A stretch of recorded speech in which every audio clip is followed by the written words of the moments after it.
Todd Young Online presents Young Tales. Tales for the young and the young at heart. Today's story, Hansel and Grethel by the Brothers Grimm. Hard by a great forest dwelt a poor woodcutter and his wife and his 2 children. The boy was called Hansel and the girl Gretel.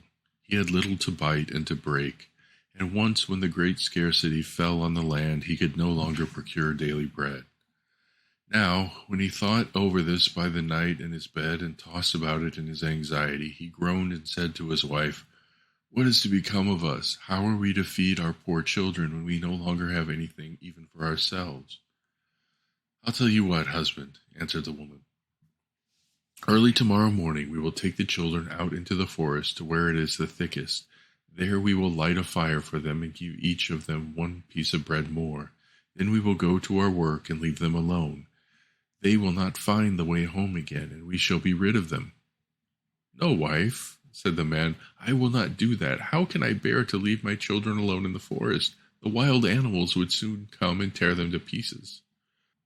"Oh, you fool," said she, "then we must all 4 die of hunger. You may as well plane the planks for our coffins." And she left him no peace until he consented. "But I feel very sorry for the poor children all the same," said the man. The 2 children, who had also not been able to sleep for hunger, and had heard what the woman had said to their father. Gretel wept bitter tears and said to Hansel, "Now all is over with us." "Be quiet, Gretel," said Hansel. "Do not distress yourself. I will soon find a way to help us."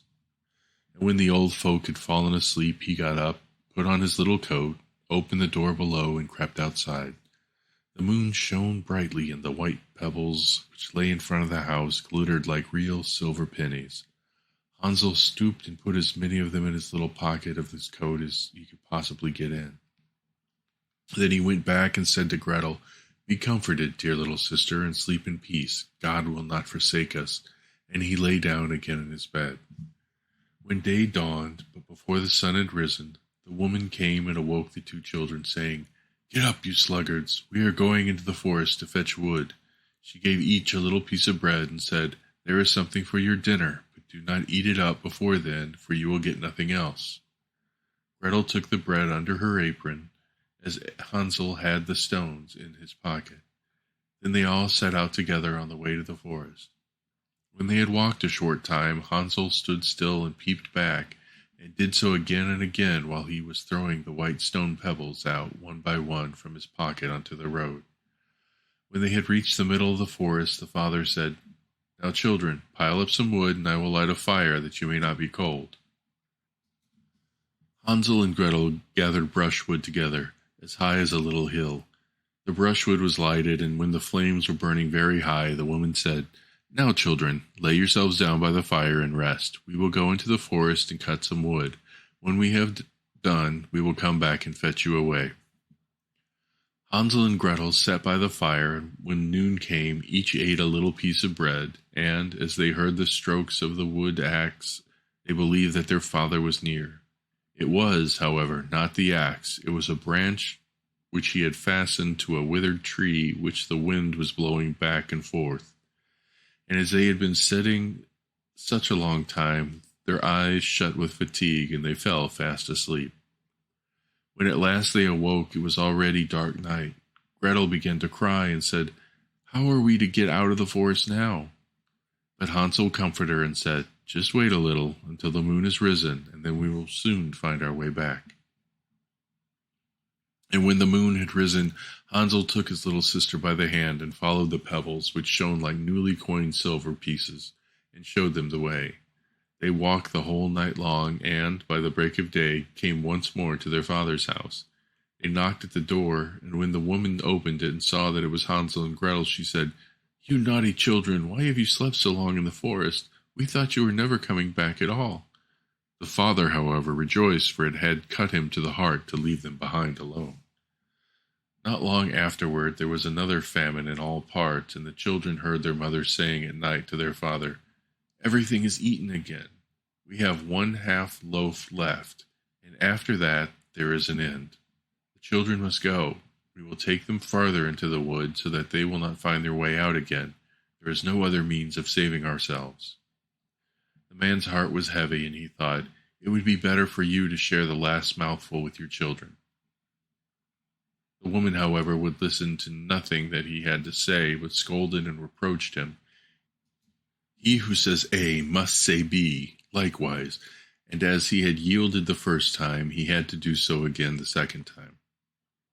The children were, however, still awake and heard the conversation. When the old folk were asleep, Hansel again got up to go out and pick up pebbles, but the woman had locked the door, and Hansel could not get out. Nevertheless, he comforted his little sister and said, "Do not cry, Gretel. Go to sleep quietly, and good God will help us." Early in the morning came the woman and took the children out of their beds. Their bit of bread was given to them, but it was still smaller than the time before. On the way to the forest, Hansel crumbled in his pocket and often stood still and threw a morsel on the ground, and little by little threw all the crumbs on the path. The woman led the children still deeper into the forest, where they had never been in their lives before. Then a great fire was again made, and the mother said, "Just sit there, you children, and when you are tired you may sleep a little. We are going into the forest to cut wood. In the evening, when we are done, we will come and fetch you away." When it was noon, Gretel shared her piece of bread with Hansel, who had scattered his by the way. Then they fell asleep, and evening passed, but no one came to the poor children. They did not awake until it was dark night, and Hansel comforted his little sister and said, "Just wait, Gretel, until the moon rises, and then we shall see the crumbs of bread which I have strewn. They will show us our way home again." When the moon came, they set out, but they found no crumbs, for the many thousands of birds which fly about in the woods and fields had picked them all up. Hansel said to Gretel, "We shall soon find the way," but they did not find it. They walked the whole night and all the next day, from morning till evening, but they did not get out of the forest, and they were very hungry, for they had nothing to eat but 2 or 3 berries which grew on the ground. And as they were so weary that their legs would carry them no longer, they lay down beneath a tree and fell asleep. It was now 3 mornings since they had left their father's house. They began to walk again, but they always got deeper into the forest. If help did not come soon, they must die of hunger and weariness. When it was midday, they saw a beautiful snow-white bird sitting on a bough, which sang so delightfully that they stood still and listened to it. And when it had finished its song, it spread its wings and flew away before them. They followed it until they reached a little house on the roof of which it alighted. When they came quite up to the little house, they saw that it was built of bread and covered with cakes, but that the windows were of clear sugar. "We will set to work on that," said Hansel, "and have a good meal. I will eat a bit of the roof, and you, Gretel, can eat some of the window. It will taste sweet." Hansel reached up and broke off a little of the roof to try how it tasted. Gretel leaned against the window and nibbled at the panes. Then a soft voice cried from the room, "Nibble, nibble, gnaw, who nibbles at my door?" But the children went on eating without disturbing themselves. Hansel, who thought the roof tasted quite nice, tore down a great piece of it. Gretel pushed out the whole of one of the round window panes, sat down, and enjoyed herself with it. Suddenly the door opened, and a very, very old woman, leaning on crutches, came creeping out. Hansel and Gretel were so terribly frightened that they let fall what they had in their hands. The old woman, however, nodded her head and said, "Oh, you dear children, who has brought you here? Do come in and stay with me. No harm shall happen to you." She took them both by the hand and led them into her little house. Then she set good food before them, milk and pancakes with sugar, apples, and nuts. Afterwards she covered 2 pretty little beds with clean white linen, and Hansel and Gretel lay down in them and thought they were in heaven. The old woman had only pretended to be so kind. She was really a wicked witch, who lay in wait for children, and who had built the little bread house in order to entice them there. When a child fell into her power, she killed it, cooked it, and ate it, and that was a feast day with her. Witches have red eyes and cannot see far, but they have a keen scent like the beasts, and are aware when human beings draw near. When Hansel and Gretel came into her neighborhood, she laughed maliciously and said mockingly, "I have them, they shall not escape me again." Early in the morning, before the children were awake, she was up, and when she saw both of them sleeping and looking so pretty with their plump Red cheeks, she muttered to herself, "This will be a dainty mouthful." Then she seized Hansel with her shriveled hand, carried him into a little stable, and shut him in with a grated door. He might scream as he liked, that was of no use. Then she went to Gretel, shook her till she awoke, and cried, "Get up, lazy thing, fetch some water, and cook something good for your brother. He is in the stable outside, and is to be made fat. When he is fat, I will eat him." Gretel began to weep bitterly, but it was all in vain. She was forced to do what the wicked witch ordered her. And now the best food was cooked for poor Hansel, while Gretel got nothing but crab shells. Every morning the woman crept to the little stable and cried, "Hansel, stretch out your finger that I may feel if you will soon be fat." When 4 weeks had gone by, she was seized with impatience and would not wait any longer. "Ho there, Gretel," she cried to the girl. "Be active and bring some water. Let Hansel be fat or lean. Tomorrow I will kill him and cook him." Ah! How the poor little sister did lament when she had to fetch the water, and how her tears did flow down over her cheeks.